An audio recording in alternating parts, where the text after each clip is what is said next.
What you didn't know about Beth and I. First of all, this is not our first business. We have started many a business, including when we were little tiny children, and we decided to start a newsletter. Number two, we both have backgrounds in the fine arts. So I was a teacher of theater, after school theater program. I directed many shows, and I absolutely love going and seeing performances all the time.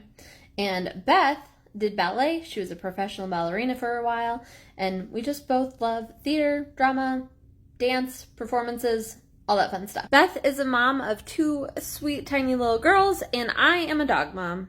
We both love working with women entrepreneurs and helping them grow their business. And lastly, this is our third year of business together, this specific business to be exact, and we are very excited about what is going to come and what other things are going to come from our business. So if we sound like somebody you would like to see more often, make sure you hit the follow button.